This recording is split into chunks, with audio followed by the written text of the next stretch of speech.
നമസ്കാരം. ഇന്ത്യൻ സിനിമയുടെ നെറുകയിൽ ഇനി ഒരു പേര് മാത്രം, ദുരന്തർ പ്രതികാരം. റിലീസ് ചെയ്ത ആദ്യ വീക്കെൻഡ് പിന്നിടുമ്പോൾ ലോക സിനിമയെ തന്നെ ഞെട്ടിച്ചുകൊണ്ട് 761 കോടി രൂപയാണ് ഈ ഒരു ചിത്രം വാരിക്കൂട്ടിയിട്ടുള്ളത്. ആദിത്യധർ എന്ന മാസ്റ്റർ ക്രാഫ്റ്റ്മാനും രൺവീർ സിംഗും ഒന്നിച്ചപ്പോൾ പിറന്നത് ഇന്ത്യൻ സിനിമയിലെ എക്കാലത്തെയും വലിയ ബ്ലോക്ക് ബസ്റ്ററാണ്. അഡ്വാൻസ് ബുക്കിംഗിലും പ്രീമിയറിലും തുടങ്ങിയ ഈ കുതിപ്പ് എവിടെ ചെന്ന് നിൽക്കുമെന്ന് ആർക്കും അറിയില്ല. കളക്ഷൻ റെക്കോർഡുകളുടെ ആ ഞെട്ടിക്കുന്ന കണക്കുകളാണ് ഇനി നമുക്ക് നോക്കേണ്ടത്. റിലീസ് ചെയ്ത ഓരോ ദിവസവും റെക്കോർഡുകൾ ഒന്നൊന്നായി വീഴുകയായിരുന്നു. പ്രീമിയർ കളക്ഷൻ ഉൾപ്പെടെ ആദ്യ ദിവസം തന്നെ 197 കോടി രൂപ ആഗോള ഗ്രോസ് നേടി ചിത്രം ചരിത്രം കുറിച്ചു. ശനിയാഴ്ചയും ഞായറാഴ്ചയും കളക്ഷൻ കുറയുന്നതിന് പകരം കൂടുകയാണ് ചെയ്തത്. മൂന്നാം ദിനം 175 കോടിയും നാലാം ദിനമായ ഞായറാഴ്ച 177 കോടിയും ചിത്രം സ്വന്തമാക്കി. ഇന്ത്യയിൽ മാത്രമല്ല വിദേശത്തും രൺവീർ തരംഗമാണ്. 4 ദിവസം കൊണ്ട് 211 കോടിയാണ് വിദേശത്ത് നിന്ന് മാത്രം ഈ ചിത്രം നേടിയത്. വെറും 4 ദിവസം കൊണ്ടാണ് ഈ ഒരു അത്ഭുതം സംഭവിച്ചത്. ഇന്ത്യയിൽ നിന്ന് മാത്രം 466 കോടി നെറ്റ് കളക്ഷനും 550 കോടി ഗ്രോസും ചിത്രം നേടി. ഒരു ഇന്ത്യൻ ചിത്രം നേടുന്ന ഏറ്റവും ഉയർന്ന ആദ്യ വീക്കെൻഡ് കളക്ഷൻ എന്ന റെക്കോർഡ് ഇനി ദുരന്തർ പ്രതികാരം എന്ന ഇതിഹാസ സമാനമായ ചിത്രത്തിന് സ്വന്തം. ആദിത്യധറിന്റെ മേക്കിങ്ങും രൺവീറിന്റെ പ്രകടനവും പ്രേക്ഷകരെ തിയേറ്ററുകളിലേക്ക് ഇരച്ചുകയറ്റാൻ പ്രേരിപ്പിക്കുകയാണ്. ഉറിക്ക് ശേഷം ആദിത്യധർ എന്ത് ചെയ്യുമെന്ന് ഉറ്റുനോക്കിയ ലോകത്തിന് ലഭിച്ച മറുപടിയാണിത്. രൺവീർ സിംഗിന്റെ കരിയറിലെ ഏറ്റവും വലിയ വിജയമായി ഇത് മാറിക്കഴിഞ്ഞു. ജിയോ സ്റ്റുഡിയോസും B62 സ്റ്റുഡിയോസും ചേർന്നുള്ള ഈ നിർമ്മാണ സംരംഭം ഇന്ത്യൻ സിനിമയുടെ വ്യവസായിക മൂല്യം തന്നെ ഉയർത്തിയിരിക്കുകയാണ്. ഈ കുതിപ്പ് തുടരുകയാണെങ്കിൽ ആദ്യവാരം തന്നെ 1000 കോടി എന്ന മാന്ത്രിക സംഖ്യ ചിത്രം മറികടക്കും. ബോക്സ് ഓഫീസിലെ രാജാവായി രൺവീർ സിംഗ് വാഴുമ്പോൾ ശത്രുക്കൾക്ക് പോലും ഈ വിജയത്തിന് മുന്നിൽ തലകുനിക്കുകയാണ്. ഈ 761 കോടി എന്ന കണക്ക് എത്ര വലുതാണെന്ന് മനസ്സിലാക്കാൻ നമ്മുടെ സ്വന്തം മലയാള സിനിമയിലെ വമ്പൻ റിലീസുകളുമായി ഒന്ന് താരതമ്യം ചെയ്ത് നോക്കേണ്ടി വരും.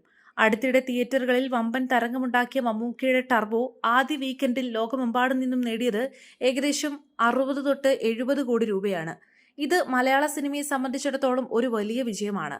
മാലൈക്കോട്ടെ വാലിബൻ, ലിജോ ജോസ് പെല്ലിശ്ശേരി, മോഹൻലാൽ കൂട്ടുകെട്ടിലെത്തിയ മലൈക്കോട്ടെ വാലിബൻ ആദ്യ 4 ദിവസം കൊണ്ട് നേടിയത് ഏകദേശം 40 തൊട്ട് 50 കോടി രൂപയാണ്.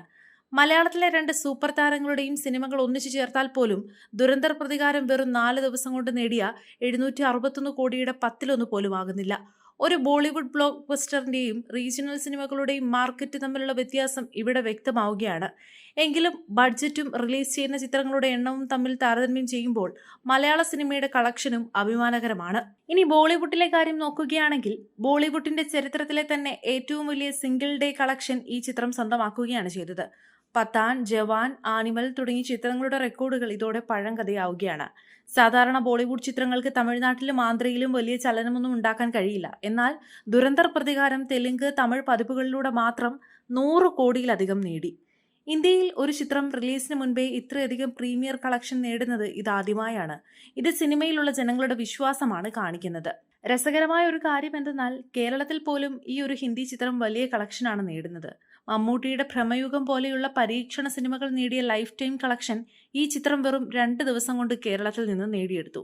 മോഹൻലാലിന്റെ ലൂസിഫർ വിദേശത്തുണ്ടാക്കിയ ഇമ്പാക്റ്റിനേക്കാൾ 5 ഇരട്ടി വേഗത്തിലാണ് ഈ ചിത്രം US, UK മാർക്കറ്റുകളിൽ മുന്നേറുന്നത്. ഈ സിനിമയുടെ ഏറ്റവും വലിയ ഹൈലൈറ്റ് അതിന്റെ അവസാന 20 മിനിറ്റാണ്. ആദിത്യധർ എന്ന സംവിധായകൻ ഹോളിവുഡ് നിലവാരത്തിലുള്ള ഒരു ആക്ഷൻ മാസ്റ്റർ ക്ലാസ് ആണ് ഇവിടെ ഒരുക്കിയിരിക്കുന്നത്. ഏകദേശം 7 മിനിറ്റ് നീണ്ടു നിൽക്കുന്ന ഒരു ലോങ് ടേക്ക് ആക്ഷൻ സ്വീക്വൻസ് ഈ സിനിമയിലുണ്ട്. ഒരു കട്ട് പോലും ഇല്ലാതെ രൺവീർ സിംഗ് ശത്രുക്കളെ നേരിടുന്നത് കണ്ടാൽ പ്രേക്ഷകർ ശ്വാസം അടക്കി പിടിച്ചിരിക്കും. ഈ രംഗത്തിന് വേണ്ടി രൺവീർ മാസങ്ങളോളം കഠിനമായ പരിശീലനമാണ് നടത്തിയത്. ഒരു ഡ്യൂപ്പിനെ പോലും ഉപയോഗിക്കാതെയാണ് അദ്ദേഹം തന്നെ എല്ലാ സ്റ്റണ്ടുകളും ചെയ്തത്. വെടിയൊച്ചകളും സ്ഫോടനങ്ങളും നമ്മുടെ കാതുകളിൽ മുഴങ്ങുന്ന രീതിയിലുള്ള അത്യാധുനിക ഡോൾബി അറ്റ്മോസ് സൗണ്ട് മിക്സിംഗ് സിനിമയുടെ ആക്ഷൻ ഇമ്പാക്റ്റ് ഇരട്ടിയാക്കുന്നു. നമ്മുടെ മലയാള സിനിമയുടെ അഭിമാനങ്ങളായ മമ്മൂട്ടിയും മോഹൻലാലും കേരളത്തിൽ നിന്നുണ്ടാക്കുന്ന ഓളം ചെറുതൊന്നുമല്ല. പക്ഷേ ദുരന്തർ പ്രതികാരം എന്ന ഈ ഒരു ബോളിവുഡ് പവർ ഹൗസ് കണക്കുകളിൽ വലിയൊരു അന്തരം സൃഷ്ടിക്കുന്നുണ്ട്. മലയാള സിനിമകൾ സാധാരണ 30-50 കോടി ബജറ്റുകളിലാണ് നിർമ്മിക്കുന്നത്. എന്നാൽ ഈ സിനിമയുടെ ബജറ്റ് തന്നെ 300 കോടിക്ക് മുകളിലാണ്. ആ നിക്ഷേപമാണ് 761 കോടി എന്ന വമ്പൻ ലാഭമായി മാറിയിട്ടുള്ളത്. രൺവീറിന്റെ താരമൂല്യം ഇതോടെ കേരളത്തിലും അതീവ ശക്തമായി കഴിഞ്ഞിരിക്കുകയാണ്.